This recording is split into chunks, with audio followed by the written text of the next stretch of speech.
Welcome back, familiar, to Northside LDN, and today we've got a special guest that jumps on once in a while. Brandon, how you doing, bro?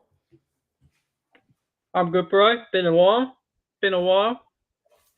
Listen, the GOAT doesn't look like he's from my country. I gotta keep it real, bro. The GOAT is not from my country. The GOAT is Argentinian. Personally, I didn't need this World Cup to verify that he's the better player out of the two. There's no shame in Ronaldo being second, but it's done. And now that he's led his country to a World Cup final and won it, you already know that this bad boy is going to Messi. And rightfully so, bro, because at 35 years old, to be able to put down a performance like that, scoring every knockout game for Argentina, be the difference, not be selfish, doing the complete opposite of that filo da puta Ronaldo, making it all about him, interviews about him. He's probably going to cry and say, Piers, we need to do a part three. You know what I mean? We've got to do a little part three, part two. Do you know what I mean? And trashing Fernando Sanchez that's been sacked by Portugal, the Portuguese coach, and rightfully so. I don't understand why England still have Southgate at the realms. But there you go. This is why England, I don't believe in my lifetime will ever win anything. But there you go, man. I mean, what do you think of that performance? Not only Messi, a lot of people are going to talk about Messi, and Messi was incredible. Di Maria was out of this world. That performance, he knew it was also his last World Cup. Was he 34, 35 years old? Mac Allister as well. His stocks is going to rise as well for Brighton. They look like they got a star in their hands. He gave everything, absolutely everything to that team. All of them played incredible. But those three, to me, stood out the most. And France couldn't deal with it. And even though for me, Mbappe, I think there's still limitations in Mbappe's game. I don't think he can dribble past a lot of players. I think it's more kick and run. But the way he took those opportunities when they came his way, I can't take nothing away from him. The kid turned up when they needed him to turn up. You know, scoring those goals, scoring that amount of goals in a World Cup final, then stepping up to take the penalty and converting that. I don't think they could ask anything more of Mbappe. What do you make of the final, bro? Oh, what a great final to end a brilliant World Cup. Let's be honest, there was a lot of controversy surrounding the World Cup where it was being hosted and stuff like that to begin with.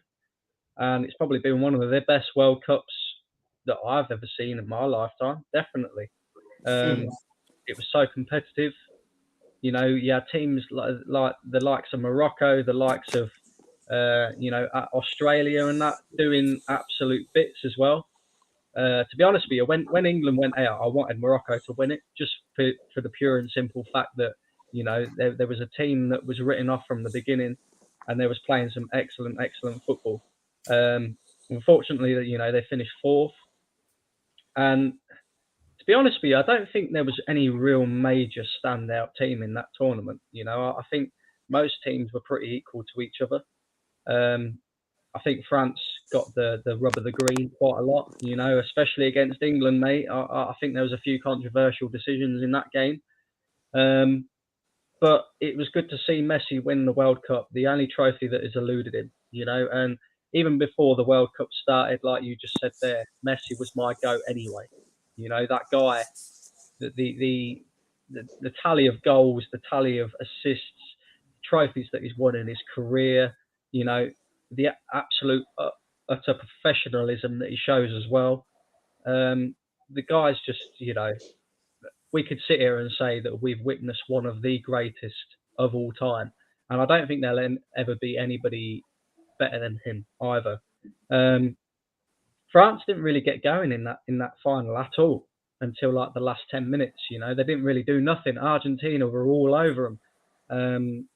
And, you know, Mbappe showed through in the end. I think a lot of people say that he's a bit of a pace merchant and, you know, a hit and run kind of player, but mate, you got to give him a lot more credit than that. I think this guy is the next star after Messi and Ronaldo retire. I think he's the one who's going to take it to next level alongside, you know, Erling Haaland as well. So, you know, that guy, I believe he scored 12 goals in World Cup competition already. The guy's only 23 years old. I know he's playing for, you know, one of the best nations in terms of the talent and stuff like that. But, you know, the guy's an absolute baller. He single-handedly pulled France back into that game. And, you know, he could have could have helped them win it right at the very death as well in extra time. So the fact that France had such poor performance and still managed to score 3 goals, and we see this with England as well. Like a lot of English fans were saying, why let Harry Kane take that second penalty? Mbappe took 3 penalties and scored all 3. That's the difference in mentality, And I said it after the England game as well. When you're relying on a Tottenham player to carry you through in the clutch moments, you're always going to come out a loser. You're always going to come out a loser because they are losers, and that's it. Whereas Mbappe, he showed his class in that. And like I say, what a World Cup final in the end to top off a brilliant World Cup. And, Messi fully deserves it. 100%, 100%. I agree with you. I think with Mbappe, it's the mentality. Look how many goals he scored in a final. In the crunch times, he put the ball in the back of the net, and I can't take that away from him. And like you said, against Kane, he bottled his penalty. His second penalty, he bottled it. So it is what it is, man. It is what it is. Fuad, I want to get your opinion quickly before we start moving on to Arsenal news. What do you make of that final, bro? Messi the goal? Bruh, bro, I just heard Brandon. I agree with everything Brandon said. It was the best World Cup I've seen in years. And there's the final. You will never see a final like that. A guy scored a hat-trick and not win it. The final was just madness, bro. It was the best final ever, bro. Do you know what, bro? It just lived up to the stage. A lot of the players went there to play football, and you can see already, Messi, Argentina, France, the big boys just went there to play football, and they performed. And it was a mad World Cup. Like Morocco knocking out Spain and Portugal. Who would have thought that? Jamie, Croatia knocking out Brazil. Who would have thought that? And when the Saudis beat Argentina, everyone was writing off Argentina. I'll put my hands up. I was writing them off. I was down. No, I knew they were going to. I knew they were going to win the World Cup. When you lose that first game, you don't know how to lose the second game. But bro, what performance? And you know what I love, yeah? I swear Ronaldo's girl's half Argentinian. She can't even celebrate. You know what I'm saying? She can't celebrate because he's probably shadow boxing, thinking it's Messi, shadow boxing, thinking, rah, how can he get back, bro? Because by the next World Cup, he's going to be 40, bro. He's not going to be able to perform for Portugal. He can't even perform now. But it's mad. It's like the other day, they showed something. Ronaldo scoring a goal. You see Messi's kid and Luis Suarez's kid celebrating. Did you see that? It was trending online, isn't it? So, Ronaldo. I don't think he'll come to that. I think Ronaldo's kids be wearing Messi tops, bro. He's stressed. Listen, he's stressed. Listen, at the end of the day, it is what it is. For me, Messi's the greatest of all time, not only for the goals, but what he does. He makes his teammates better. Look at how he was dropping in deep and assisting, creating chances for others. Not only does he score goals, but he makes the players around him better. Ronaldo doesn't do that. If he doesn't score goals, he offers nothing. He controls the game. You're right. His passing isn't great. Like Messi can just do the things that Ronaldo can't do. And now I hope the debate is over. Listen, I am Portuguese and I love Ronaldo and I love for what he's done for my country. But the way that Messi led his nation in comparison to Ronaldo shows you everything. Ronaldo was making it about himself. Every press conference was about Ronaldo, was about if Ronaldo this, Ronaldo that. He wasn't even our best player for Portugal. At the end of the day, Rafael Leão scored more goals than him. Do you know what I'm saying? That we had players that performed more than Ronaldo. Ronaldo didn't perform. And that's why he wasn't a starter in the last match against Morocco. But it is what it is. Ronaldo, you got to wipe away your tears. And your ego, you needed humbling. And this is a humbler. You know what I mean? This is your humbler to humble yourself. You don't need to be arrogant. Do you know what I mean? And it is what it is. Congratulations to Messi. Congratulations to Argentina. And it is what it is. Now, let's get... Just quickly, the easiest way to end that debate altogether is, let's just say, for example, Messi was Portuguese, Ronaldo was Argentinian. Does anybody here think that Argentina would have still won that World Cup? Because I don't. No. You know, I look at the Argentina team, and when you look at the players, on paper they have, they're not even that great. Aside from Messi, Di Maria, and a few of their attacking players, there wasn't really any players mainly that really stood out massively as being this player's going to be excellent in this tournament. The difference is like you say, Messi makes players around him better. Ronaldo doesn't do that. Ronaldo makes it all about himself. If Ronaldo's not scoring the goals, then he's crying or he's moaning at other players because they're not passing to him. And that's what always threw Ronaldo down as, for me, in my valuation, because, you know, when you compare the stats between Ronaldo and Messi, there's not much between them at all. But the thing that always put Messi above Ronaldo for me is his professionalism, you know, and the professionalism that he shows. Ronaldo's a big baby, mate. Honestly, that guy is just, mate, it makes me mad because he's such a great player, and he's putting his names in the history books as well. And, you know, it'll always be there. But with the way he acts off the pitch and sometimes on the pitch, and his personality just ruins it for me. It really does. It reminds me of someone like Great Baby, but I ain't going to mention no names. Listen, we're going to move on. I already know who you're trying to allude at. Let's get into this. Right. Arsenal are linked to Zaniolo, the attacking midfielder for Roma, who is managed by Jose Mourinho, somebody that I would love to be taken over as the head coach for Portugal. But that's another conversation for another day. Now, Zaniolo is also been targeted and been scouted by Tottenham Hotspur. At this moment in time, obviously, Arsenal sit top of the league. Tottenham are also up in the top 4 debate at the moment as well. They've got a top coach in Antonio Conte, a manager that I do respect. But at this moment in time, Arsenal are looking more attractive. I want to ask you guys, I'm going to start off with Brandon.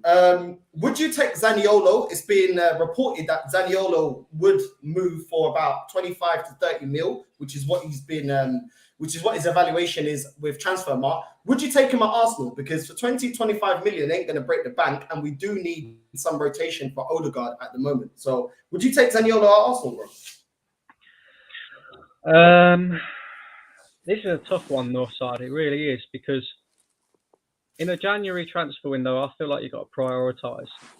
The big mistakes that I think Arsenal make or have made in recent years is, if the right player is not available, then we won't get nobody, right? And that has ended up costing us in the end. So to some degree, yes, I would take him, but I think we could also get better as well, you know, and I don't think that position's necessarily a priority. For me, I think we need another attacking player, like a wide attacking player. I'd definitely look at getting another striker as well, because I just think, you know, even with Gabriel Jesus fit, I don't think we have quite enough in the striker's role to carry us through. But definitely a priority for me would be, you know, that central midfield area, more of the deep lying central midfield area. So, I mean, I don't know too much about the player. I don't know how, you know, I don't really follow the Italian league or anything like that. But I just look at it and think, is it a priority? Probably not. Fair enough. Fuad, would you have Zaniolo at Arsenal? Is it a player that you rate? Do you know what? I don't know much about him, to be honest with you. I haven't watched him play. But no, because we need more depth in striker. You know, buying a midfielder won't make any sense at all, because even though we got Eddie Nketiah, say for instance, the question I asked someone yesterday, if Nketiah gets fit, and say Nketiah gets injured against West Ham, you ain't got no one up front no more. So you think Arsenal are only going to sign one player in January? Is that what you're telling me? I think I think they're going to sign 2. I think they're in a situation where they can attract players. They got no excuse. It's like they're top of the table. They're currently within a title race because we're top of the table. We're performing well. So if I was Arsenal, go and get a striker, and you know what, go and get Neto, because he's not an international player. He won't cost you much, no, because he never got picked for Portugal, isn't it? Is that correct? Did he get picked? That's what I'm saying. No, he didn't. Jeremy, so go and get Neto from the Premier League. Oh, sorry, that's tough. Go and get Neto, and go and get a striker. I'll take Tammy Abraham, I'll take Tammy Abraham. I know it sounds. I'll take him. He's tall, strong. He's a different dilemma for the going up front. So I'll take Tammy Abraham. As long as he brings a striker in, I don't care, because I agree with Brendan. Midfield's not a priority, bro. I think striker is, because our midfield scores goals anyway. Jamie, you don't really want to break it up. You've got Xhaka scoring, you've got Odegaard scores now and then. We have the defender scoring. We just need the striker to start scoring. Because all our goals have come from everywhere this season. So, no, I wouldn't take it. You know what? I agree and I disagree. And this is why I agree and disagree with you. Because even though we have a priority, which is which should have been addressed back up, because we all, what does this squad look? What does this team look like if Jesus gets injured? Lo and behold, he gets injured during the season. I want to see at least 3 signings in the summer. And there's 2. One, they should have got a lot more business done in the summer, because apparently, according to Edu and Arteta, and a lot of Arsenal fans, it's easier to do business in the summer, so get it done. Second of all, we're now in a title or not. We are in the title race. You have to go out there and do what is necessary. And at the end, there's 4 positions where we haven't got adequate rotation, not just striker. I understand that we need a striker, but we also need another number 10 that gets injured, because ESR, a lot of the times he gets played on the wings, and his injury record doesn't fill me with a lot of confidence that he's going to be able to stay injury-free for the rest of the season. That's just based off of his injury record that we've seen.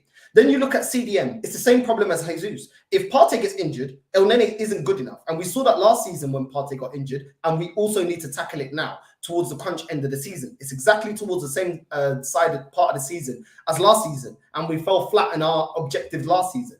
Also, we do need another winger. So I'm saying, you know, more likely 3 signings in January. I'd like a striker, a winger, and a CDM. Those are the 3. If we can get a cam in Zaniolo, I think he's technically a good player. I don't think he's amazing. But at the same time, we could get João Felix that could play as a number 10 or a second striker. And then we can get another striker.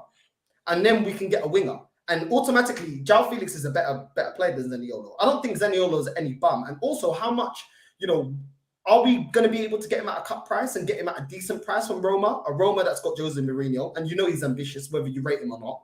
He's won the Conference League, so he's going to want to build on that. He bought Dybala, so he's not playing around. He's trying to make Roma into one of the big giants once again in terms of competing for major honours once again, year in, year out in Seria.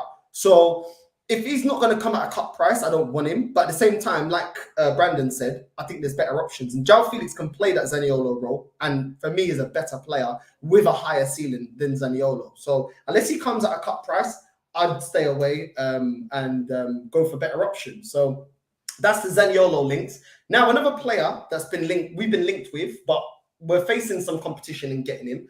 I personally don't rate him that much, but some people do rate him. Cody Gakpo. We did face him in the Europa League, and I wasn't impressed in that day. When we faced PSV, I've actually felt that Xavi Simons was the more outstanding player out of that squad, and not Cody Gakpo. I think he's a player that he's good in flashes, but I was more impressed with Xavi Simons. I think he's a very good player, very good midfielder. I love the way he ran that game, runs the midfield, and I think he offers more. But Man United are also look to have interest in Cody Gakpo. I'm going to start with Fuad on this one. Fuad, would you have Cody Gakpo at Arsenal, and do you believe these links? I wouldn't want him, bro. I watched him play live. He has this moment. It's like he'll have like a 5 minute, like good, not even 5 minutes, 2 minutes or 3 minutes little spell on the ball, and everyone just gets gassed about. Then you'll go missing for the next 45 minutes. Then he'll come again and do something. But it's not like he's doing anything spectacular, bro. It's like I've seen him play live, and I've seen Saka play live. Bro, there's levels between them, bro. He ain't even worth 15 million, bro. But honestly, he's overrated, bro. I'll tell you now. And United can have him. He ain't bad. Honestly, if you think Eddie's bad, you watch him play live. He's worse than Eddie and Ketia, bro. I'm telling you. I actually agree with you, bro. I actually agree. Listen, I just don't think. I don't think he's all that. No, it's overrated, bro. It's just like Brandon might agree with me. It's just the press hyping him up. That's they want 45 million euros. So that's about 35 to 38 million pounds. He ain't worth that, bro. I don't even think he's worth that. I think this guy's bro. He's terrible, bro. Brandon, what do you think about Cody Gakpo? Because we've been linked to him every transfer window. Yeah, not for me, mate. Not for me at all. Like you said, he does it in flashes, but I look at our squad, for example, right? Cody Gakpo, does he play striker? Kind of. I mean, he's kind of more of a winger, isn't he? Is he better than Martinelli? No. Is he better than Saka? No.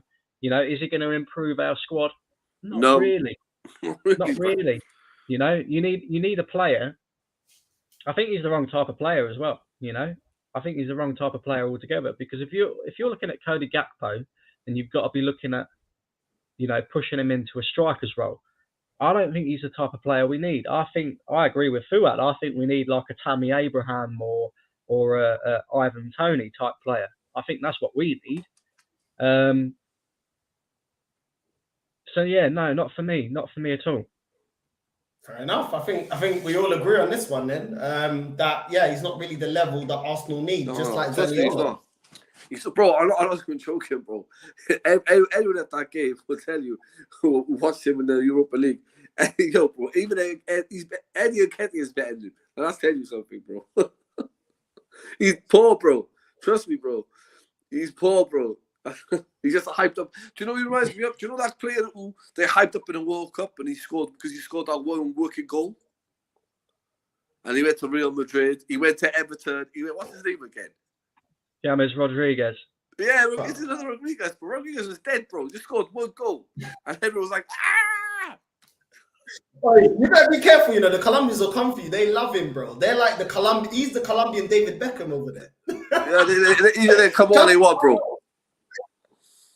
My girl's Colombian, trust me, they love him up. Even though, Cuadrado is levels above this guy. Cuadrado is levels above James. Exactly. James is the prick. Trust me, they love him up, bro. They love him. You can't say nothing about James. Every Colombian game, I even watched one game.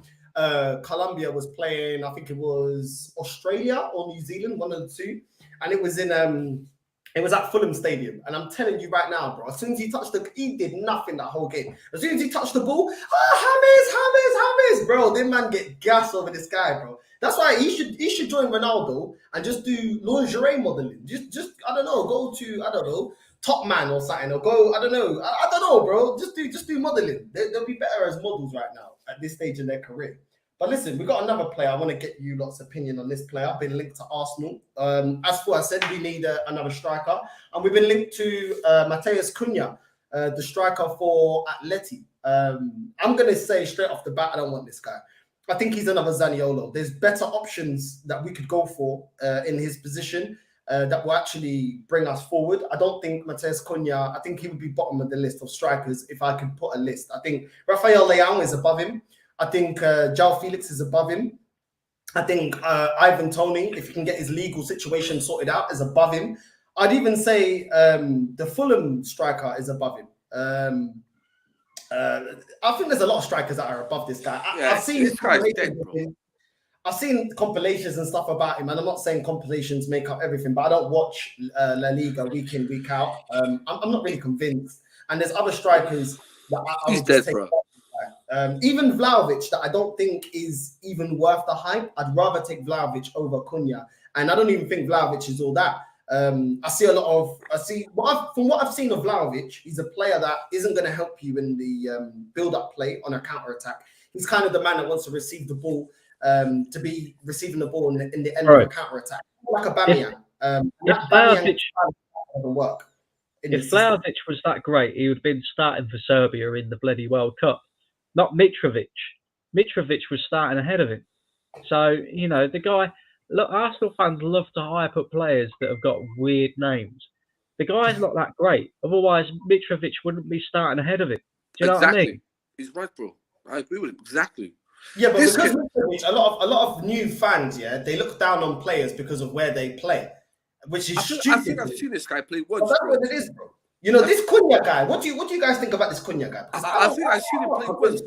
I've seen him play once for Atletico Madrid, and I remember the commentator saying that he's got all the abilities about him, but he can't finish. And I watched him play. I can't remember what game, and he couldn't finish, bro. He's not a finisher. I think he's got that good ability, bro. When I was watching him, he's not very good in tight space. No, he's not. He's kind of like I don't know, just kind of like a rough, big center. Put it that way, it'd be easier to get. It'd be easier to get Joe Phoenix than this guy. Reason being, because Joe Phoenix can go on a loan, then they said we'll negotiate at the end of the season. Well, that's what After 200 said. We need a player that fits the same mould as a Gabriel Jesus. A player that is very good at linking play, very good in tight spaces, will drop deep for the ball if needs be, can also get in the box and head a ball in the back of the net. That's why I look at a player like Ivan Toney who can hold the ball up, or Rafael Leao. This guy, it don't make no sense to me.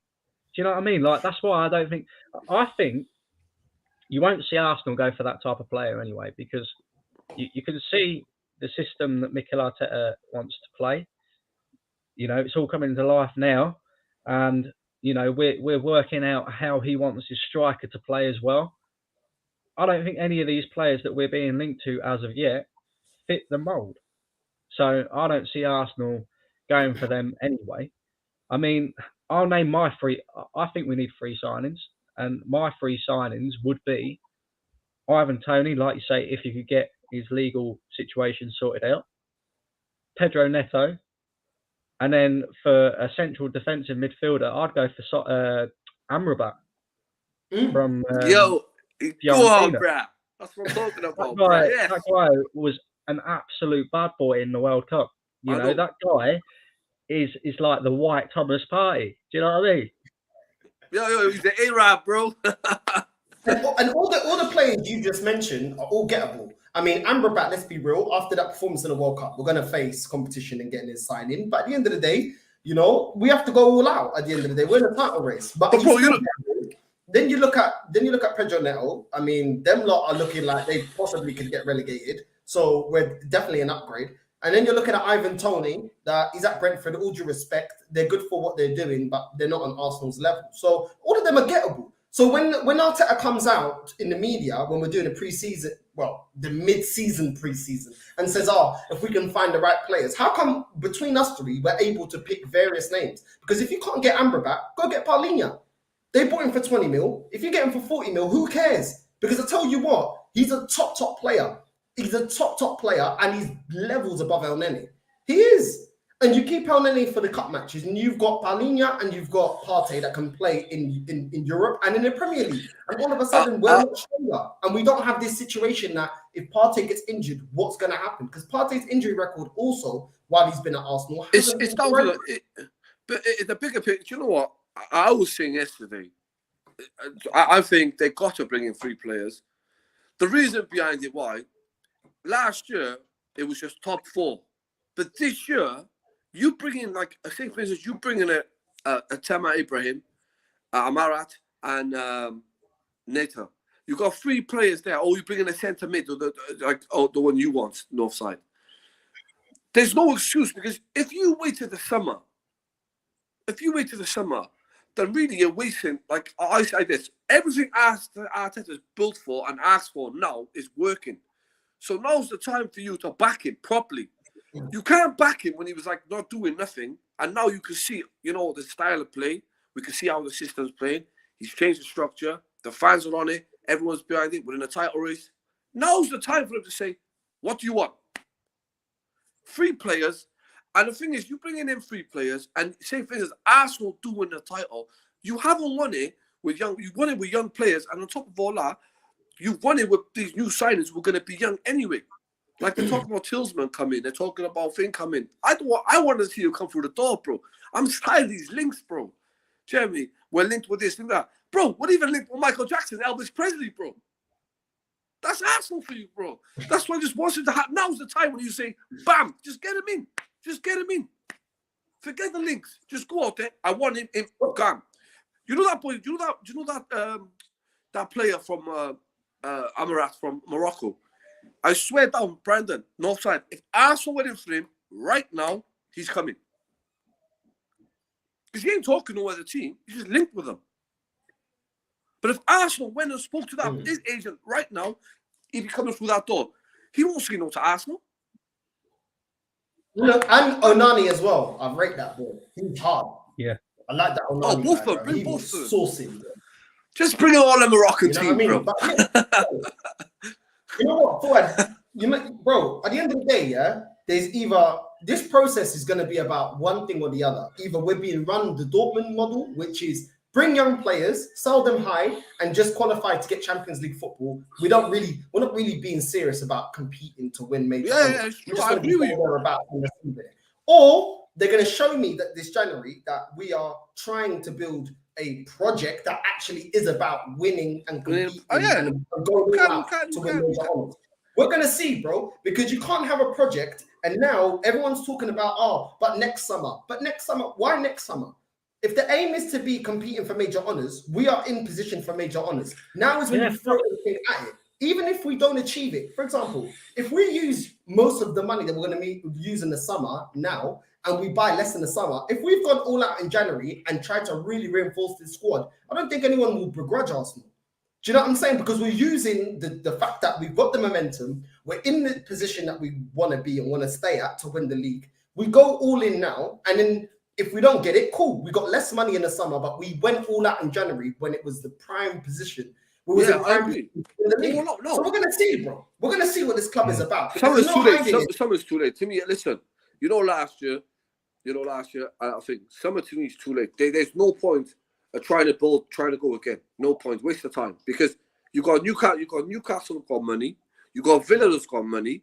You got Everton's got money. Man United might be getting taken over by some people from Qatar. Man United thing. You got Man United's going to be taken over. You got Liverpool might get bought by the Arabs too. And we're just going to fall back with this American model. Why do that's the truth about it. It is a clunky American model. And we, you know what? If we don't win the title today, like this season, and we either don't invest, I'll be the first one to say it. Kids, whoever you bring in as a manager, Arsenal will never see a title again. Because you've got to look what's behind you. You've got Newcastle. They've got a £500 million wage there in their bank, ready to get spent in the next 3 years. You've got Everton, it's got money, they're just sanctioned. They've got about their owners worth like 300 million in their bank. It's just because he's sanctioned with all that Russian, what's going on in Ukraine. Their money's sanctioned. But as soon as that sanctions up, they're spending money again. You got the Aston Villa owner. You even got the Nottingham Forest owner, bro, buying players. Imagine they had a bad boy manager. So Arsenal fans... Seen the story before. You remember the season with Leicester? We didn't do what we needed to do. Arsene Wenger coming out with some bullshit. There's no quality players. There's no one around. Arteta, to me, it sounded like he's saying the same crap. Oh, we don't know if there's quality players. Well, there's no ambition there, isn't it? If they don't buy no one, there's no ambition. There's no ambition. I don't want to hear any of that. I don't want to hear none of that. None of that in January. We've heard this bollocks from him once already, when we should have got a striker last January and we never did, and it ended up costing us in the end. I don't want to hear it again this time. If I hear that again this time, like Fuad said, it shows that we have no ambition whatsoever. No ambition. Right? And it's not just on the owners, but the manager has to stand up to that as well, because at the same time, as a manager of a football club, you have to be demanding players, especially in the position that Arsenal are in right now. Like Fuad said as well, like there's an old saying, tomorrow is never promised. Arsenal are in such a great position right now, we can't guarantee that we're going to be in this position come next season. So what's the point in spending the money in the summer? We might as well spend the summer's money now and possibly go on to win a title, or at least definitely compete for a title. Give the players, the young players in the squad, a little taste of being in the title mix and knowing what it takes to be in a title mix. And then also integrating the new players that are coming in January as well. Or we show no ambition, we finish fourth, and then all the Arsenal fans come out and change the narrative with, oh, well, the ambition was just to finish fourth anyway. Bollocks. I don't want to hear none of that. Right? And then we go again next season and we could possibly end up finishing fifth, because like Fuad just pointed out, Newcastle have got money now. Aston Villa have got money now. Manchester United will come again. Liverpool won't start the season as badly as what they have done this season. I guarantee you that. Guarantee you that. You know what I mean? And if again you owners with money, Liverpool, you can... It's now or never. It's now or never. I don't want to hear no bullshit from any Arsenal fans or the football club this January. I don't want to hear nothing. No, Brendan, Yeah. do you know what? I think a lot of fans, like I said to myself, if they don't buy players and they don't show ambition, we're just punters, bro. That's why I'll cancel. I won't go to games no more. I won't even buy. I just say we're just punters because you got a chance now to do something. You know, who would like now you're in a position where Man City are going to drop more points. You can gain on that by buying players because their squad is much better than ours. So we need to buy. We need Listen, to buy. there's another player. We've got another player that I want to get you guys' opinion on. Marcus Thuram, the French international that was playing second fiddle to Giroud in the World Cup. Now, this guy, I don't watch. He plays in the Bundesliga, if I'm to be correct. He plays in the Bundesliga. His stats aren't that bad, to be honest with you. He's 25 years old, French international. In the Bundesliga, he's had 15 appearances, 10 goals and 3 assists. In the FB Pokal, he's had 2 appearances, 3 goals and 1 assist. From what I've seen of him, I do think he's the more, out of some of these second string strikers that we're linked to, he's more to Jesus. I actually think he's decent, but I only want him to come to Arsenal if we're unable to get João Felix, Ivan Toney, who else is out there? Rafael Leao, Andres Silva, who else is out there? Tammy Abraham. Do you know what? With Tammy, I'm not too sure about Tammy Abraham. I'll be real with you. I'm not too sure. But this Marcus Thuram, I wouldn't mind if we can't get the real strikers that I want to get in. I actually think he's a good striker. He's at a good age. He's got sell-on value, even though that's not the most important thing. The most important thing is getting players that are ready to perform now. But I don't think he's that bad. And what I've seen of him, for me, he looks better than Cunha. I think he's a more complete player. He's good in tight spaces. He's decent at link-up play, not as good as Gabriel Jesus, but he seems to be able to find the back of the net. And playing with a team like Borussia Mönchengladbach, I mean, they're not one of the favourites in Germany, and he's performing. But this, for me, he's got to be plan D, plan E, you know what I mean? Maybe plan C. No, not even plan C. He's plan D. I don't want to go out for this guy because we're doing the cheapskate thing again. I'd rather go for proven strikers and strikers in the Premier League that are able to perform right now. And at the end of the day, the Fulham striker to me is ready to go right now. And as Brandon rightly said, he was playing over Vlahovic, a Vlahovic that everybody seems to be the flavour of the month. For me, Thuram and Cunha are last January's Alexander Isak. Do you remember when Alexander Isak were following the car, following the number plate, following him everywhere? Arsenal fans got cameras everywhere. What happened to that? So why no Arsenal fans? Why are we not saying that we want Alexander Isak? Because the guy ain't that great. It's just every player that is linked to Arsenal get gassed up instead of people actually going into watching the player, looking at what he's doing so far and actually assessing, is this player good enough? Or do we just want a new shiny toy? And because he's, Alexander Isak, the name sounds wavy, it sounds, sounds nice, sounds foreign, all of a sudden we want it. I remember when a lot of Arsenal fans wanted Lacazette over Giroud. Who became the better striker? Giroud. So at the end of the day, not because a player is linked to Arsenal, am I going to gas them up? I'm going to watch what I can of them. I'm going to see what they're doing, look at the stats. Stats don't tell the whole story. And then I'm going to see with my own eyes. Obviously, France went all the way to the final. So I did see a bit of Thuram. And I actually think he's a good player. I don't think he's world class, but I think he's a good player. And, but at the same time, there's other names that are ahead of him. And I wouldn't, for me, it would be plan D, plan E. Brandon, what do you make of Thuram? Did you see a lot of him in the World Cup? Do you rate him? Yeah, he's all right. He's all right. That's what he is. He's all right, isn't he? I think, even that, what's his name? Ghanaian striker, Kudus, is it? I'd take him ahead of this Thuram geezer. Do you know what I mean? Like, it's all about the system and what the manager wants and what fits what the manager wants. Do you know what I mean? Like, for me, we look at some of the players that we signed over recent years, Ramsdale, blah, blah, blah. There's a lot of players in there that a lot of Arsenal fans, including myself, said, why the hell are we signing him?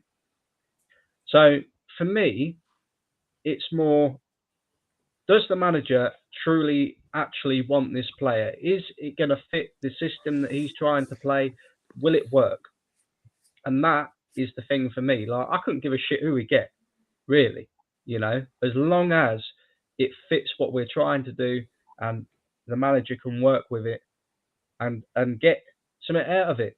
Do you know what I mean? Like, I look at players in the Premier League as well, you know, especially in January. If you're looking at buying a player in January, you need them to come, especially with us being in the title charge, you need them to come in and settle into this team like that straight away. You can't afford for players to be, you know, you know, not performing to their best of their ability because they're trying to get used to the league or anything like that. And then, you know, you start to see the best of them in 6 months' time because it's too late then. Do you know what I mean? It's already gone.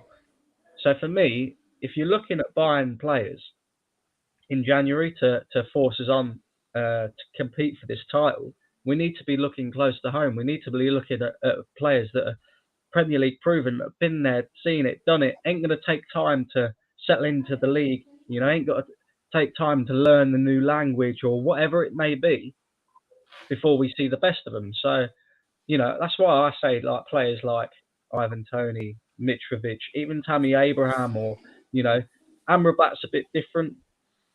You know, I think he was an absolute baller in the World Cup.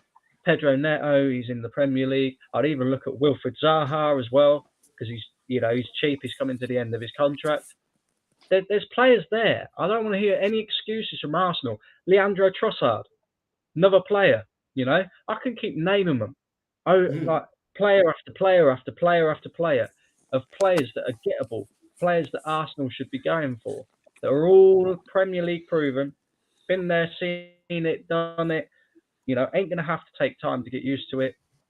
Not going to cost an arm and a leg, and they could help us push on to a Premier League title.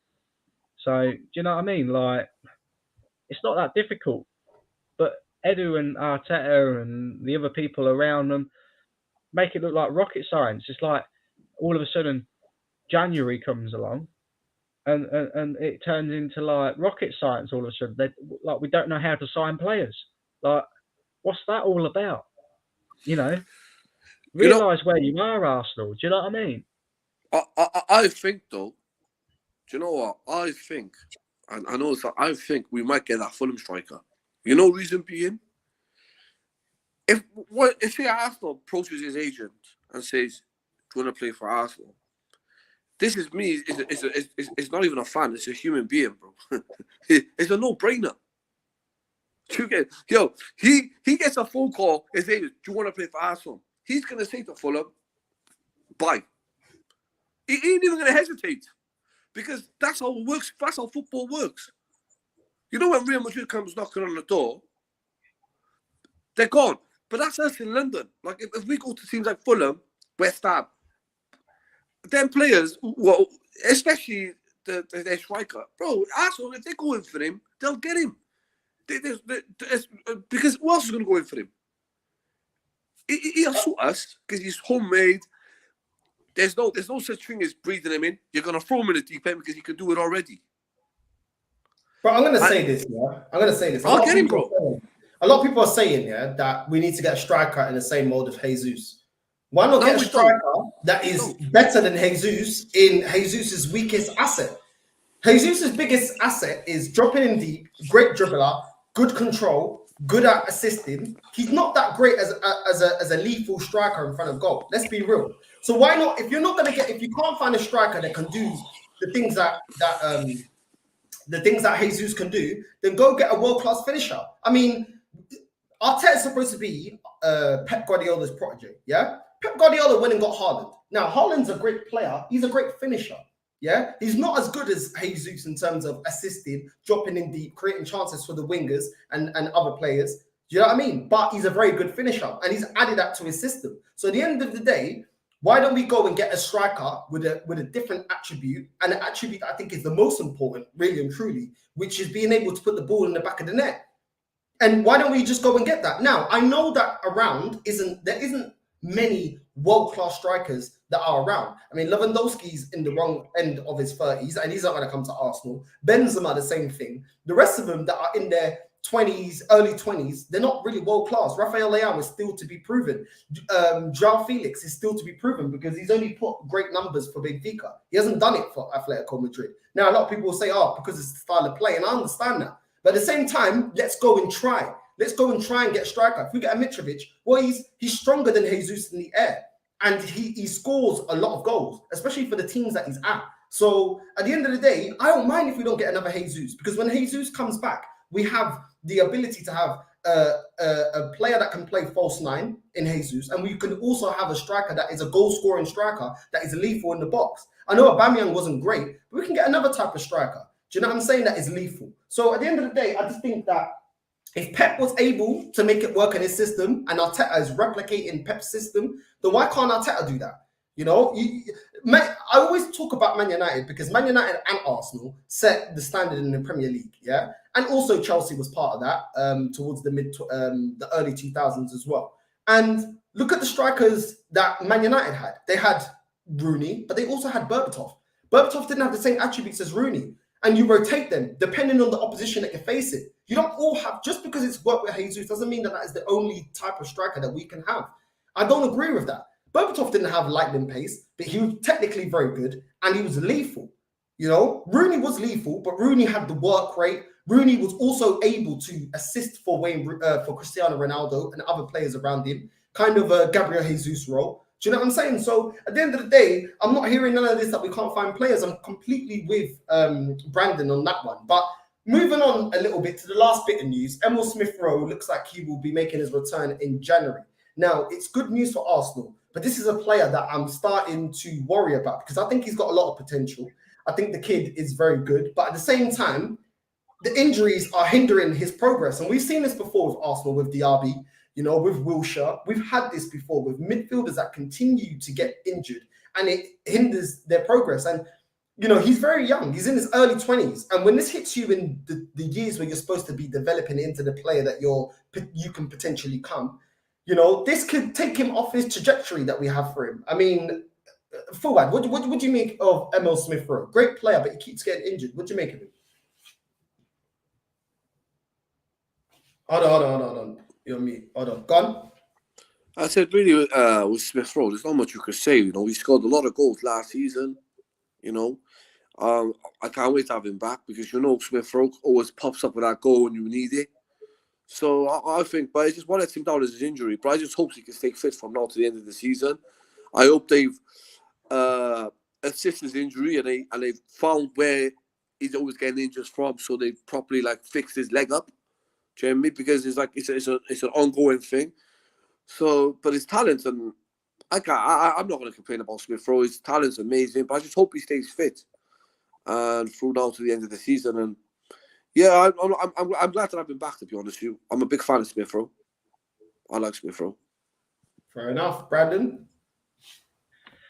Yeah, I agree. It's a shame about Smith-Rowe. It really is because, you know, the talent's there. He scores goals. He's certainly a player that can help us towards the end of the second part of the season. But he's giving me Jack Wilshere vibes, Smith-Rowe. You know, all the talent in the world, but consistent injuries. You know, at a young age.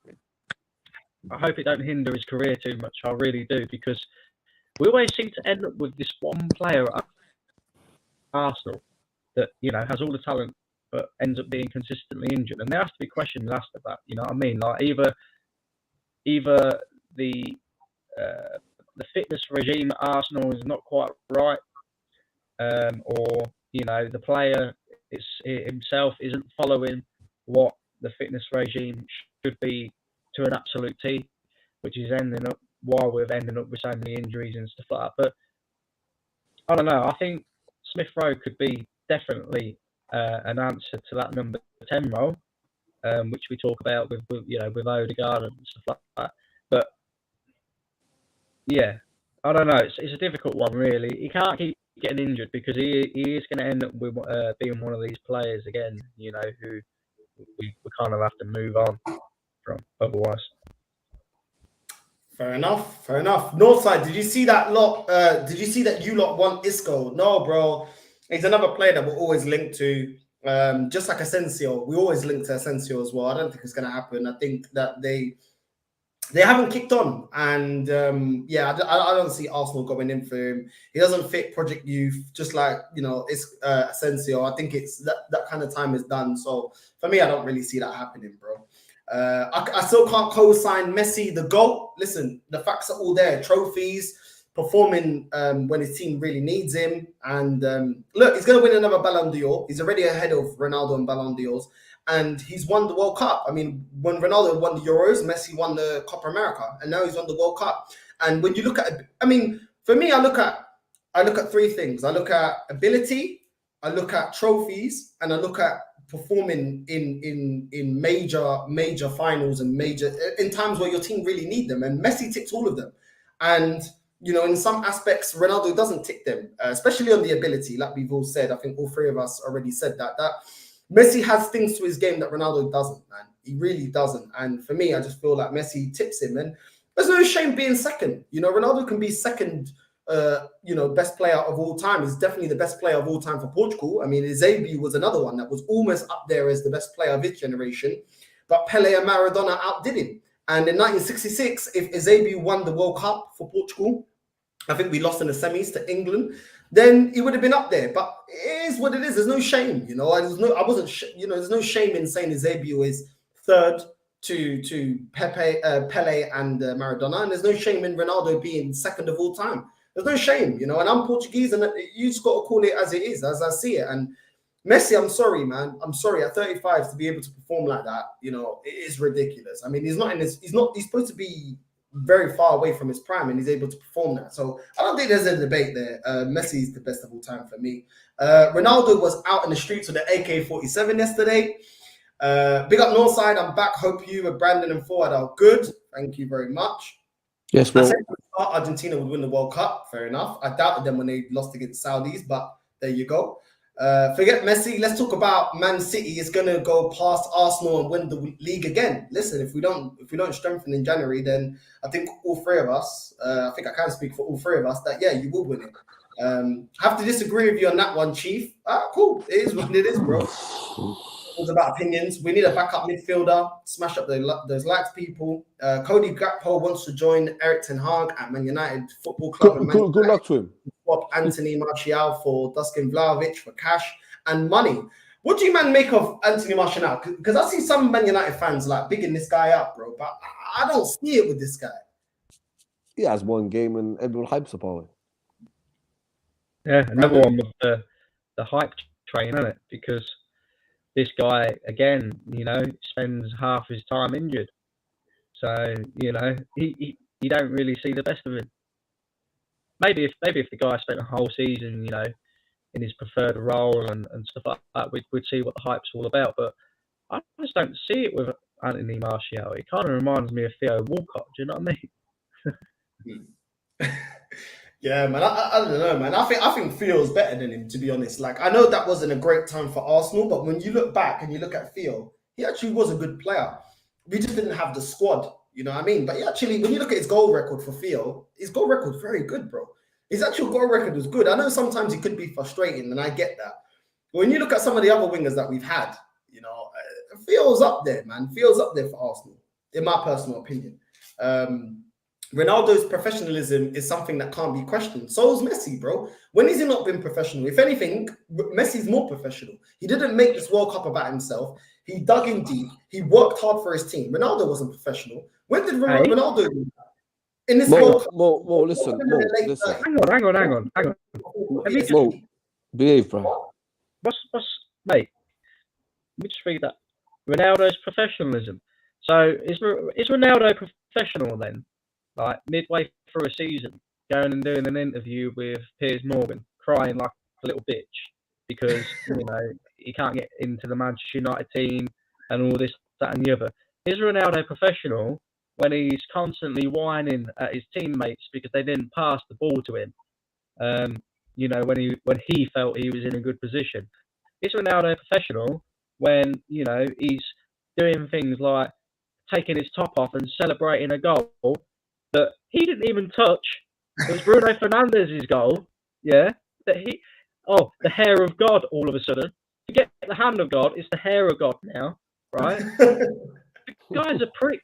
He really The is. push of God. Like, as a person, Ronaldo is a prick, but as a player, highly respect him. Highly respect him, and he's certainly up there as being one of the greatest of all time. But it's his attitude and his lack of professionalism that lets him down, I think. Yeah. I can't see you lot getting Felix. Bro, if we're going past on Arsenal's record, I can't remember the last time when we bought a player of this magnitude. So I don't know, man. I don't know. Arsenal a lot of times do the bare minimum. Well, so we brought Aubameyang in January. You know, True. brother took that right out of my mouth. True. We got Aubameyang. No, he's right. We spent one time. We spent like 60 million in January. So if there's money in January, there's always money available in January. It's just that we don't spend it. Fair enough. I can't debate that. Fair enough. But will we only get João Felix? You know, now I personally think this. My opinion is we're going to bring in players because there's no point in waiting till the summer. Well, what if you win the league? If you bring in players now, you win the league, okay, and they're your players. In the summer, you don't have to go out, man. You need to utilize one or two players. Jamie, maybe one player or two in the summer. You don't have to go all out in the summer. They won't have to. If you bring in players now, gamble free players, bring in free players, come to the summer, you won't really have to bring much players in. Maybe one or two. Just to boost your squad. I agree with the both of you. I do agree with the both of you that we bought Ozil, we bought Aubameyang, and I do agree with that. But when have we ever gone into a transfer window where we actually strengthen the positions that are needed? You know, a lot of times when we make a big signing, we only make that big signing and we don't really attack the other positions that are needed. So my fear is that if we do get João Felix, which we do have a big chance of getting João Felix, we play the style of football that would open him up and show his best attributes like he did at Benfica. We'll play attacking football, expansive football. Will that be the only signing? And then we'll still be light in the CDM position. We'll still be light in the cam position. Even deep line playmaker. I mean, that's something that I forgot to mention. If Xhaka gets injured, is Lokonga good enough for there? Is El Nene good enough to do that position? I don't think so. El Nene is more defensive. So he's not going to offer what Xhaka's doing going forward for us. Then you look at Lokonga. He don't look ready. Even in the preseason, bro, he looks shocking. You know what I'm saying? So we do have multiple positions. And that's without me touching on striker and winger. There's multiple positions that need to be strengthened. And this is why I was so upset in the summer that we didn't do what needs to be done. And my fear is that because we're top of the league and 5 points clear, the narrative is going to be like, oh yeah, but we're still top of the league. And then come the end of the season, forward, you'll be putting a spliff once again because I'll be this time you've learned. Last season you were running your mouth talking absolute. No, it's not, bro. It's not about. You were talking absolute mad. No. But the fact of the matter is, bro, you got to see. I'm glad to see you've learned, though. No. I'm not learning. You got to see the bigger picture. No. You got to see the bigger picture. You don't see the bigger picture. I do. The bigger picture is this Arteta guy right there. This Mikel Arteta now has got us where you all want to be, challenging, right? So if they don't back him, do you know when this Bukaria goes and this Spanish waiter goes? When a new manager comes in, it's going to be the same scenario. No manager's going to touch the Arsenal job. You know, like why won't they want to come to Arsenal? That was everyone's debate. Now, Mikel Arteta's top of the table. If they don't back him top of the table, no way Luis Enrique is going to come. Phone his Spanish brother. What happened with you in Arsenal? Bro, don't bother going there. They're full of lies. They lie to the fans. They're hypocrites. I think Arteta's been coming out since day one, saying to the fans, every game, do you think we're going to win the title? They need to give us, we need the resources. What does that mean? Resources. Watch his interviews. We need the resources. He's telling you fans who understand English, money. They're going to give you the resources to win the title. So, to me, if Arsenal don't win the title, bring in Enrique, bring in Conte, bring in Allegri, bring in any manager you want, they are not going to back him. You can't be 5 points clear at the top, and you're telling me they can't give him money. Yeah, I agree with you. I just don't know why you didn't have this energy last season. No, because now he's proven his point. He's got to where we all want to be. I know it's the time. If he did what you're asking him to do, the whole idea is Northside. Northside. The whole idea is the reality is, and I think Brandon agreed with me, till this ownership starts to show more ambition, Arsenal might win the league. And this is where we are now. More ambition, they have to also see that the fans are not taking and being mediocre. When last January, you're happy to get rid of 6 players and replace none and say, "Oh, it's irrelevant what happened." Now we're in possession. We'll go with Nketiah. We can go back to next season. They're able to do that because fans like you are telling them that. But it's fans like me. Fans like me know. I'm glad that you've learned. I'm glad that you've learned. Bro, Arsenal, I tell you now, the whole idea is the whole fact that this is a fact, bro. And I think Brendan agrees with the fact that matter. This is a fact, and every Arsenal fan, this is a fact. If they don't back him this season, whoever they bring in, we will never win the title because we'll get close and we'll bum off our players. That's what's going to happen. Yeah, but that's all right. But you can still expect, have the expectation of your club that they have to go. Yeah, but if you know your club's not going to do it, when you come out last January and say, "Oh, it's okay that we didn't buy anyone," but no, side, there's a difference. There's a difference. But there's a difference. No, side, there's a difference when it's called reality. Expect. I expect them to win the league every year. But the reality is, you got a ownership doesn't do it. You're going to see, all right. If we don't do nothing. From me first, Newcastle will win the title the next 3 years. But way ahead schedule. While I agree with what you're saying, I get where the offside's coming from as well. The narrative will soon change. I want to see, like, say for example, if Arsenal haven't signed anybody by the 15th of January, 16th, like halfway through the month, let's just say. How many Arsenal fans are going to call out and say, "Why are we not signing anymore? Why are we not signing?" How many Arsenal fans are going to put actual pressure on the football club? This is what I mean. I don't see it myself. I see Arsenal fans coming out and going, "Oh well, you know, the ambition at the beginning of the season was to get 4th anyway, so you know it doesn't really matter." That's what I see happening. Whereas well, while I get what you're saying, Fuad, about, you know, the ownership and they've got to show ambition as well. So have the fans. The fans have got to put pressure on this football club. Make sure we go out and sign somebody in January. Make sure we don't end up in a situation like we did last January. Because if we do, then we are just going to end up in 4th again. Do you know, Brandon, do you know what someone told me? So I told someone, and we both agreed, I agree with him. Do you know if Newcastle gets top 4 this season, they will never finish out our top 4. Let me give you a good example for it. Let me give you a good example. Let me give you a good example. Sporting Lisbon didn't win the league for 20 years, bro. 20 years. The fans had enough. Yeah. Now, I'm not condoning what they did, but they showed the club they had enough. They're not going to have it anymore. They're sick and tired of Porto and Benfica dominating the league. Even though Porto and Benfica have more money, which is up there with the top 5 excuses with Arsenal fans. Oh, we can't compete financially, which is a lie. Yeah. They said we had enough. They stormed the training ground. They stormed the stadium, and they had enough. And they showed the club that they had enough, and they had enough of being nearly men and not being competitive. They didn't change ownership. They didn't get oil money. All of a sudden, the club saw, oh, wait, we can't keep spinning this narrative and allow the club to not actually compete and just be taking, getting in Champions League money, yeah? They go and win the league, bro. So don't tell me that the fans have no power. The fans have power, bro. The fans have power. And the fans set the standard that the owners are going to do. The owners won't do any more than what you guys want them to do, unless they're the Chelsea owner, which is rare in football.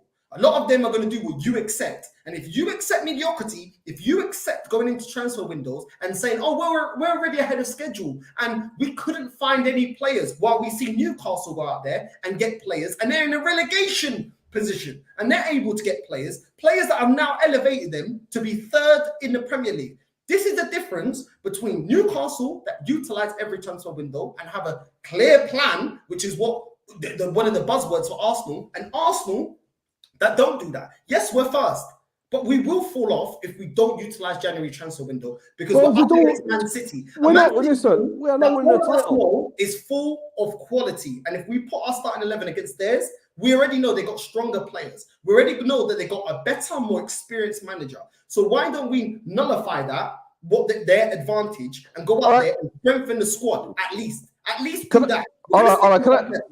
Okay. Yeah, fair enough. We're going to stick with Arteta because we're first. The thing you can do that is in our control, go out there and buy the players that we can compete. That if one of our starting 11 players, like Jesus, gets injured, we have quality off the bench. This is why we fumbled last season, because we don't have a bench with that. We don't have a bench with quality. We have a bench with a bunch of flipping players coming out of the academy that ain't ready, that shouldn't be put in that position, and players that have been here for numerous years that have shown us that they're. But that's not the. That Rob Holding, but you're blaming that. And get you blame that. You keep. Do you know what? I'll predict it now, right? You blame Arteta, keep blaming Arteta. But you know when Arteta goes to another club or a big club and he wins something major, I'll remind you. On the 19th of December, 2022, I'll remind you both.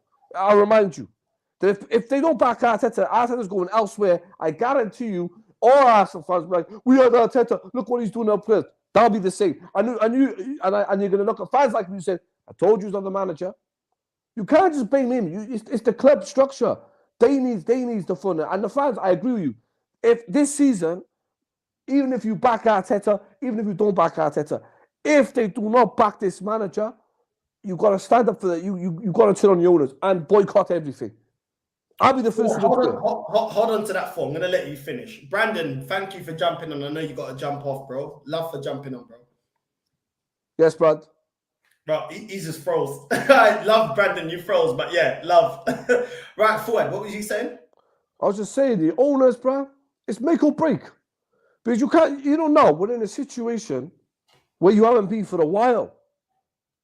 Forget that Leicester season. I don't even think, look, my opinion, we were never in that title race, Leicester. The only thing we did was beat them twice. That's it, bro. We were not winning that title. We only beat them twice. This is a situation you need to go back and think, when was the last time we were like this? Top of Christmas time, 5 points clear. When was the last time? You got to go back to 2002. So now's the time. And the thing is, we're playing in a stadium where you've got the resources to spend the money and make it back off the fans. Don't get it twisted. Arsenal make a lot of money off the fans. So that's what's going to say. So if they don't buy players and they come with all this, at Highbury, you could understand. It was always at Highbury, the fans were closer, they were passionate, everything. But now they've turned the Emirates. Now the stadium's bigger, the venue's bigger, the income is bigger. Go and spend the money and win the title, because we haven't won it for a long time. We need to win the title, and if we win it with Arteta, Arsenal, the future is looking bright. There you go, Enzo Fernandez. Listen, I've been seeing Enzo Fernandez being linked to Liverpool. Benfica, this is where they make their money. And if you go and do your Googles, Benfica make the most money out of player sales. I know a lot of people look at Dortmund. Benfica sell players very well. And Porto, let's be real, and Porto as well. Benfica make a lot of money, which is crazy that they're not bigger in Europe, because allegedly there's a lot of corruption there at Benfica, but we make a lot of money. When you look at a lot of the players, a lot of them as well come to the Premier League. Man City's goalkeeper, Ruben Diaz, who else has come? Di Maria came from there, David Luiz, who else has come from there? I mean, that's just some of them. I mean, João Felix. Then you look at Porto, they got they had Falcao, they had James Rodriguez. They got a lot of players. Portugal produced a lot of players. So listen, when you go and buy in Portugal, they're the 6th biggest league in the world. So they don't have a lot of money that comes through that league. So they have to sell at a high price. Now, Enzo, he's won the World Cup. He's still raw in some aspects. He hasn't had a whole season yet with Benfica. They're going to want a lot of money. You know, he's still got a lot on his contract. Will Arsenal be able to afford to pay 80 to 100 mil for a midfielder and also pay roughly that amount of money for João Felix if we are going for João Felix? I don't know if Arsenal are going to blow 200 mil just on 2 players. Now, would I like to see it done? Of course, because it shows ambition. It shows ambition, and I want this club to be ambitious. And like I said, even if we reduce the amount of money that we're going to waste in the summer, I agree with Forward. Go spend it now, because right now we have something to play for. We have nothing to play for. Yeah, exactly. I got a bounce anyway, bro. I'll speak to you soon, all right? No worries. Love, bro. Love for jumping on, man. Love. But this is what I'm saying. Listen, let me get into some of you lot's comments, because last time, obviously, I had a bit of a problem with my boiler, so I had to lock off. But listen, love for all of you guys for dropping in comments and everything, Caramba. Like, I do really appreciate it. BX Gunner, give me Saka, Savic, and an attacker. Listen, I'm down for that. Do you know what I mean? I would take Zaha, I'll take Trossard, just for the fact that they're able to perform right now in the Premier League and they're good players. Do you know what I mean? I'll take Trossard. I know a lot of people look down on him because he plays for Brighton. I don't care. I do not care. Do you know what I mean? Go get Jimenez from Atletico and need another defender. Listen, we do need another defender, but I don't see us getting another defender. We've got cover in the defensive areas, and I think attacking wise, I think we're going to be investing more in that area. You know, we even got Ben White playing as a right back, and we already know if we got an injury, he'll go to the centre and we'll probably start Cedric. Is it ideal? No, it ain't ideal because I don't rate Cedric like that. You know, I don't rate Tomiyasu like that, but I don't see us getting another centre back. I want another right back. If I'll be real with you, I want another right back, bro, but I don't see it being happening. I think we're going to be addressing the midfield that needs some work that hasn't been addressed too much. And obviously now with Jesus' injury, we need another striker. So maybe Jesus' injury could be a blessing. The fact that we're going to get a striker, we should be getting a striker on top of all the other positions that we should be attacking in the January transfer window, regardless. Because, you know, it's going to be Gabriel Jesus 2.0 and Mejma Pukaria if we go out there and we don't get another player that can rotate with Partey, another player that can rotate with Odegaard. Do you know what I'm saying? Because when they're injured, what we're going to do then? So it is what it is. You lot's team are always looking at players when the transfer window is shut. But when it's open, your club ain't looking at no one. Bro, facts, bro. I already know. Listen, this is why I say what I say, bro. Arsenal are only investing in the summer unless we're forced to loan or buy young or cheap. Young or cheap ain't going to get the job done. We're going up against Man City, one of the best teams in the world, a team that's experienced at winning the Premier League, last year's champions. But it's not going to happen, you know, and people are deluded to think that if we only get one player, because look at Liverpool. Look at how hard it was for Liverpool to keep up with Man City. And they got a world-class trainer. They got players that, you know, okay, now they're over the hill, but they had players that were above the players that we have. Let's keep it real, as a squad, as a starting 11. And look how hard they struggled to keep up with Man City. So I think because of the position that we're in, I think a lot of Arsenal fans are going to hype up Arsenal, are going to play down Man City or make it seem like we don't need to. But we've seen Liverpool try to go up against Man City year in, year out, and they've struggled. So if we're going to be naive enough to think that we can go get a few more Fabio Vieiras, a few more Lokongas, a few more Nuno Tavares, and think that we're going to keep pace with Man City, then cool. I'm here for it because at the end of the season, I'll be telling you, I told you so. That's it. It is what it is. Thuram is not good enough for the Premier League. He will play like Timo Werner when he was at Chelsea. Listen, I'd rather take the chance. If we can't get our prime strikers, then I'll take a chance on him because I'm sure he can't be any worse than Eddie Nketiah. And that performance against Juventus, our last preseason game, shows everything. That Eddie Nketiah isn't good enough. And we've been saying this. We've been saying that he ain't good enough, you know? And now we need to go out and get someone. For me, I'd rather go for the strikers that are top of the list, that are João Felix, that are Rafael Leao, and strikers like that, Ivan Toney, etc. Mitrovic as well. Like I said, I keep mentioning Mitrovic because I think he would do great at Arsenal. He'll offer us something different. And he's better than Nketiah. No matter what you say, he's better than Nketiah. So if Nketiah can't lead the line, you know, even if you put Mitrovic as plan D, I don't care. Do you know what I'm saying? He's still better than Nketiah. We are having deja vu from last year. We all know it ended how it ended. So forgive me if I'm not overly confident in this club. Back to holding our breath. Listen, I agree with you. I feel the same. But I'm waiting. I'm waiting on the smoke. I'm not gonna overreact. Calm. You know what I mean? Tranquilo. I'm not gonna stress too much. I'm gonna wait. I'm gonna wait patiently. You know what I'm saying? And see what this club does. And if they do what I'm suspecting them to do, which is the bare minimum, wasting time in the transfer window and not sign the players that are needed, then I'm gonna let it off on this club. But up until then, I'm just gonna keep saying what I'm saying. I don't expect much from Arsenal. We'll see what happens. Something interesting, during Liam Brady's evening out, he said he left Arsenal because they showed no ambition. That was in the early 80s. There you go. There you go. Enough said. I mean, what am I going to add to that? Pedro Neto injured again, and personally, I don't think Neto is all that. If he was, would he still be at Wolves? Listen, you never know. A lot of players, there's a lot of favoritism, and sometimes teams look at other players. You know, you could say the same. Like, you know, why wasn't Alexis Sanchez valued at Barcelona? He came to Arsenal and he completely ripped it at the time he was at Arsenal. Can't talk about the time he was at Man United, but players always sometimes get overlooked. It happens all the time. Do you know what I'm saying? So it is what it is, man. Like, to say, oh, because he's at Wolves, Is he even all that? Come on, man. Let's be real. Like, just because he's at Wolves doesn't mean anything. Do you know what I'm saying? There's loads of players that come from lower teams and step up to the bigger teams and perform, and you see them shining. So, you know, it is what it is, man. He's at Wolves, Pedro Neto. There may be that a lot of the bigger clubs, the top 6, top 5, top 6, whatever it is these days, it keeps expanding, which is ridiculous. They're looking at other players. Other players are ahead of him. You know, Zaha hasn't moved from Crystal Palace, not because he hasn't got the quality, but because the club priced him out of a move. You know, if he wasn't as much as Pepe, we probably would have went for Zaha. But Crystal Palace at the time wanted 70 mil, the same price that we paid for Pepe.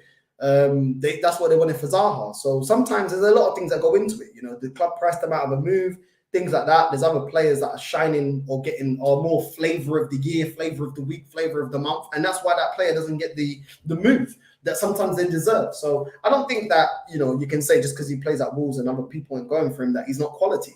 In the long haul, you lot will be fighting for second place, because as soon as the Premier League resumes, my team is going to start to take control of first place.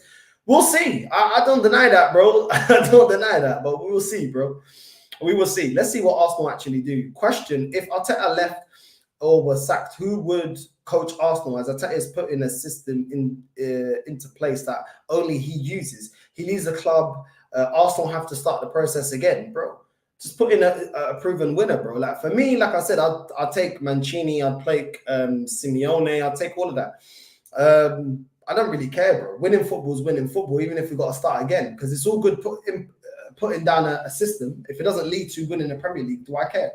No, I don't. So at the end of the day, it just depends, innit? Like, at the end of the day, if all of this trust the process leads to no Premier Leagues, then we're going to have to start again anyway, whether we sack him now or not. Like, it's kind of irrelevant that if he leaves now or leaves not, he doesn't leave now. That it's irrelevant. If he doesn't get a Premier League, then he's gonna get sacked anyway. We got to kind of restart anyway. So I don't really. For me, let's just see where he ends. He's in first place at the moment, so you know, let's see where he ends, and we'll take it from there. But I'm not betting on Arsenal winning the league, because I don't think they're going to do what is necessary in January, and I don't think this manager is good enough to keep this momentum up for the end of the season, and that's just based off of the past. So we'll see. We'll see. Gakpo didn't impress me in the World Cup. Jamal Musiala was better. Okay. Portugal got an average team with an average coach, mate. Well, I disagree. I think Portugal, player for player, excluding Messi, has got a better team than Argentina. Portugal ain't got the right manager. He wasn't the right fit. He wanted to play defensive football, and he didn't know how to make the most out of the players that he had.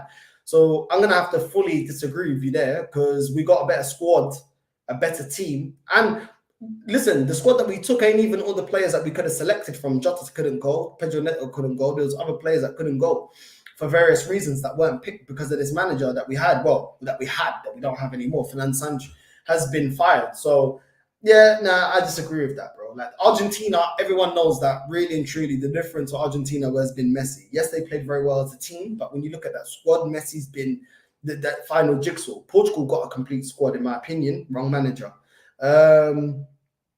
What's this?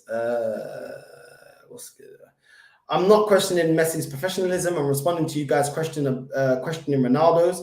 Listen, I'm not questioning his professionalism. Well, I am questioning his professionalism, because he wasn't professional, and the way he handled his issues at Man United, he wasn't professional, and how he handled it about Portugal, swearing and stomping off when he's coming off the pitch, when in reality he was playing every match and he didn't perform. When he didn't score any goals, when he got so many chances to score against South Korea and he didn't take it, and then thought that he had the God-given right to stay on the pitch. Like, nah, that isn't professional. So yeah, I am questioning his professionalism, because it ain't good enough. What's this? So why is he always aggressive, angry? I wonder what sort of professionalism makes you develop that attitude. It's entitlement. Do you know what I'm saying? He thinks he's entitled to be number one. He thinks it's his God-given right, because at one point he was up there with being the number one in the role, but he hasn't read the room and seen that he ain't that player that he once was. For the first time, I agree with Fuad. Absolutely spot on. That's because Fuad's now starting to understand what I'm talking about. You got to make sure that you go out in every transfer window and buy players. You know, last season, Forward was justifying what we did in the January transfer window. Now he changed his mind. Welcome to the club of actually having high ambition, wanting your club to utilize every transfer window, which is what this manager and Edu said that we should be doing, and actually being ambitious and going out there and doing what needs to be done. Thank you, Forward. Yeah, and cheers. Yeah, you didn't say that I'm right. I know I was right. It is what it is. But today, yeah, Forward is talking sense today. Once again, we're in a position where we are having to rely on Eddie. It's like we keep putting ourselves in do or die situations with a dodgy striker. Facts, absolute facts, bro. If we don't sign any player, then the blame should be on the Cronkies. You can't blame the manager for something that is out of his, I think you mean hands. The Cronkies need to be held accountable, just like Turkish says. Listen, I agree with that, but this is a problem. If Arteta's going into those meetings when he's saying, listen, I need to strengthen in January, we need to strengthen the midfield, and we need to strengthen our wide positions, and we need another striker. If the board goes to Arteta and says, well, we're not going to back you, you only get one player and that's it, or you get no players and that's it, we don't have the funds. If Arteta comes out to the media and defends that, then to me it's part of the problem. Because at the end of the day, don't come out here and justify it and make it seem like everything's all rosy, because you are trying to fool the fan base. Yeah, I'm expecting to come out and say, I wanted players, and just leave it like that. Make it known to us fans that you want more, you want players. You're trying to do everything you can to win this league, and the concretes are hindering you. If you're going to come out like Arsene Wenger saying there's no quality in a transfer window, you can't see any players, there's no good players, like with the year that we lost the league to Leicester, coming out and saying that you don't have the money and all this kind of bullshit, then to me, you ain't part of the solution, you're part of the problem. And if you're part of the problem, get the hell out. I don't want someone that's going to come in here and just be a yes man to the Cronkies. Because at the end of the day, Arteta's career is at hand as well. If you're going to accept this, then, you know, it is what it is, bro. Good luck in getting a big job after Arsenal, because if you underperform here, good luck to you, bro. Good luck to you. So, you know, it all depends on how Arteta handles the situation if the Cronkies don't want to defend him and back him in strengthening the squad and actually having a real go at going for the title. And we'll see how he handles it. What's this? The 5-point gap could be gone by the first week of the window. We need someone getting a medical 1st of January. We'll see, bro. We'll see. We'll see. I agree with you if you don't sign anyone. Enzo Fernandez is a release clause of 120 million euros. That's 102 million pounds. Exactly what I said. I don't see Arsenal going and spending that money on one midfielder when we need another striker. But I do rate the kid. I do rate them, and we should be showing that level of ambition. But it is what it is. There's no team that can go in for him at the moment, let's be honest. My family, my bro, everyone smash that like for him. Big up to you, D1, man. Always here supporting, bro. Love. If we want to win the Premier League, we need to buy attacker, flanker, midfielder. If not, trust me, we are out of the trophy. 100% agree. 100% I agree with you, bro. Big up to all y'all. The Arsenal transfer merry-go-round, the Arsenal hotline. Listen, it is what it is, man. Northside, do you believe Arsenal, even with new players, have enough to win the league? Remember, the new players need a settling-in period. That's the angle the board could be seen as from. Listen, they don't need a settling-in period if you're buying players from the Premier League now, do you? If you bring Pedro Neto, it doesn't need settling-in period. Ivan Toney doesn't need it. Mitrovic don't need it. Paulinho don't need it. You know what I mean? Madison doesn't need it. And these are all players that will make Arsenal a better squad. And these are all players that are gettable. Do you know what I'm saying? Tielemans doesn't need that either. So I'm not really with all of that. Do you know what I'm saying? Because there are players that will make us better that we can get from the Premier League. Hard work gives you consistency. It doesn't mean that you're personally talented. Would you take that French player, Kolo Umwani? Listen, I don't know. I ain't seen enough of him for me to say that I'll take him, bro. I'm not going to lie to you. And right now, like I said, I'm going to stick to what I've been saying, people. We need to go and get Premier League proven players, bro. Premier League proven player. D1, you're trying to stress me out. You're trying to give me a biddy back. Yeah? You want my blood pressure to go up. But Nossa Senhora de Fatima has got my back. Nossa Senhora de Fatima has got my back, telling you calm down, calma. We're not getting Danny Welbeck, name Danny Yuma of Danny Welbeck's, bro. That ship is gone, bro. We ain't getting no Danny Welbeck. But listen, nice try, my guy. Nice try. But listen, people, make sure you hit the like and subscribe button. Make sure you do that so you're tuned every time I drop a video. I'm off work this week, so I should be able to be dropping a video every day and not every other day or every 2 days. So yeah, listen, let's see what goes on. A lot of players have been linked to Arsenal. Do I expect us to sign them? And I really think so, but we'll see what happens, man. I'm keeping calm because I don't want to flip out until it's done. Until the January transfer window is closed, then you're gonna hear my final opinion. But at the end of the day, do I have a lot of faith in this club to do what's necessary? No, and that's because of 18, 19 years of this club not doing what needs to be done and not going out in the January transfer window and getting what is needed. So it is what it is. It's all up for this club to change my mind, and I hope they do. And I hope we do get what we need to, you know, at least go down to the wire with Man City up until May and actually go all out for the title. But will we do that? Will Arteta actually, you know, show some ambition? Will Edu actually start buying some players of any note? We'll see. But without any... I thought a bug almost came into the room. Every time I open the window, a bug comes out. But anyway, listen, people, make sure you like and subscribe. And I'm out, caramba.